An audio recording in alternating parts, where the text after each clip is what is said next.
मैं गया, मेरे फटे पुराने कपड़े। मैं गया, मुफ्ती अहमद रहमान बैठा हुआ था, मौलाना असफंदयार खान अब सब रहमतुल्लाह अलैहि में हो, मौलाना सलीमुल्लाह खान वो भी रहमतुल्लाह अलैहि, और ये बदबख्त आपके सामने इस तरीके पर मौजूद है।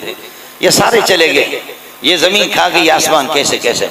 हजरत बड़े दर्जों में पढ़ाते थे, हम छोटे दर्जों के थे, राबिया के थे, सालिसा के थे।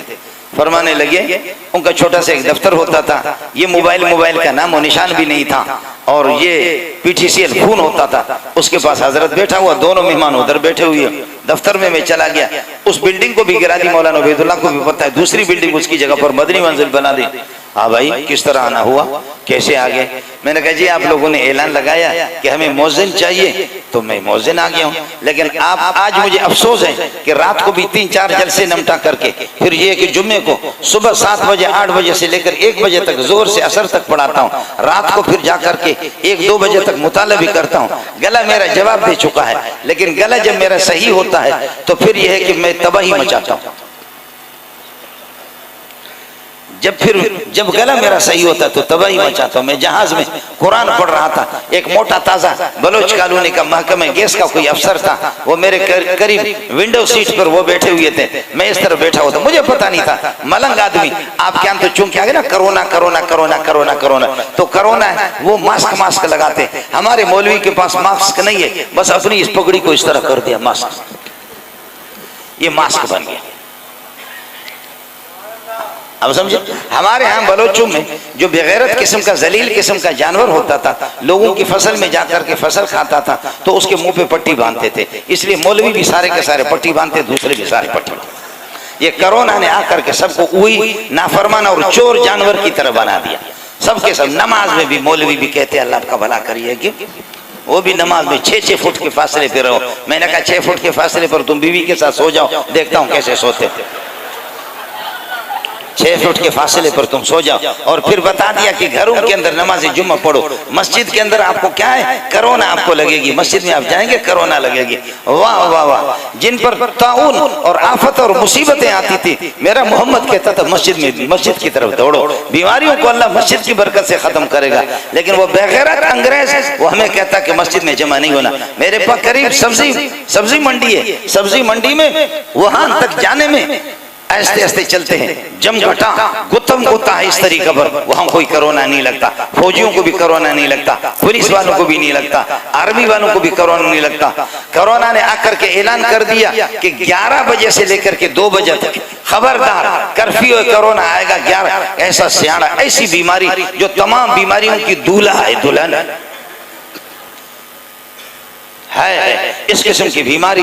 मेरी मस्जिद है कि जिसमें अल्लाह का भला करे, पूरी एकड़ पर बनी हुई है। ये पठान बलोच सिंधी दूर दूर से पता नहीं कहां से आते हैं, वो आते हैं। तो ऐलान हो गया कि जी कोई खबरदार 11 बजे से लेकर के 2 बजे तक जो जुमे का टाइम है, कोई भी ना जाए, खबरदार कोरोना।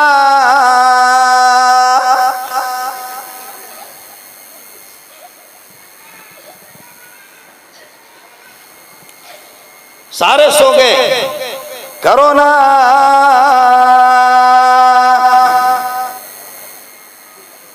कोई भी ना आए। मुझे ब्रिगेडियर ने फोन किया, ब्रिगेडियर ने मेजर ने फोन कर दिया कि जी मौलाना मेंगल साहब, आपको पता है कि ऊपर से आर्डर है कि आज जुमा नहीं होगी। मैंने कहा कि हमें उस ऊपर से ऊपर वाले का आर्डर है कि होगी। तुम्हारा ऊपर वाला इस्लामाबाद में लूसी रहता है, और हमारा जो है ना वो अर्श मोहल्ला पे, वो अर्श मोहल्ला का मालिक है। कहने लगे कि हजरत ऐलान करें। मैंने कहा कैसे ऐलान करूं, हूं तो गरीब का बेटा, लेकिन खुदा मेरी जबान को शल करे, इसी टाइम पे गूंगा बना दे कि बेगैरत मौलवी होकर के तू ऐलान करता मस्जिद में ना आ जाओ। मैंने कहा हिम्मत नहीं हो रही। मेजर साहब आप तशरीफ लाए, लाउड स्पीकर को हम खोलते, खूब ऐलान करो, आसमान भी नोट कर ले, उनके यहाँ भी मेमोरी होती है, वो भी नोट कर लेते, मूवी बनाते हैं, वो फरिश्ते भी बनाते, वो नोट करे कि मेजर ऐलान कर रहा है, मौली मंजूर ऐलान नहीं कर रहा। तू कर, हिम्मत कर। अगर अपने बच्चों को यतीम बनाना चाहता, किसी टाइम में बीमारियों का शिकार, हिम्मत कर। कह लगे किसी उस्ताद को अपना बता दो, वो ऐलान करे। मैंने कहा मेरे यहाँ जितने उस्ताद रहते कोई भी उनमें ऐसा बेगैरत नहीं है, कोई भी ऐसा बेगैरत उस्ताद है ही नहीं है जो इस तरह कहने लगे कि हमारे मौलवियों ने खुद कहा, उलमा ने फतवा दिया है कि दूर दूर रहा करो। मैंने कहा उलमा ने फतवा नहीं दिया, उलमा से फतवा दिलवाया गया। दिया कहाँ गरीबों ने? जब आपने गन उठाया है तो वो क्या करे?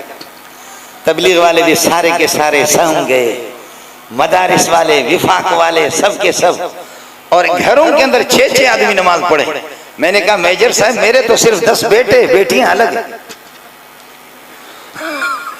10 तो मेरे बेटे हैं, बेटियां तो अलग है, बीवियां भी मुस्तकिल एक जमात है।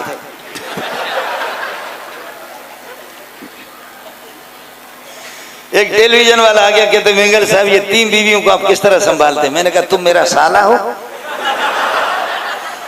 तुम मेरा साला लगते हो कि तुमसे किसी ने शिकायत की तुम्हारी बहन ने कि मौली मंजूर सही संभाल नहीं रहा? मुल्ला की बीवी और नाराज हो, लानत हो उस मुल्ला पर, कैसे हो सकता है?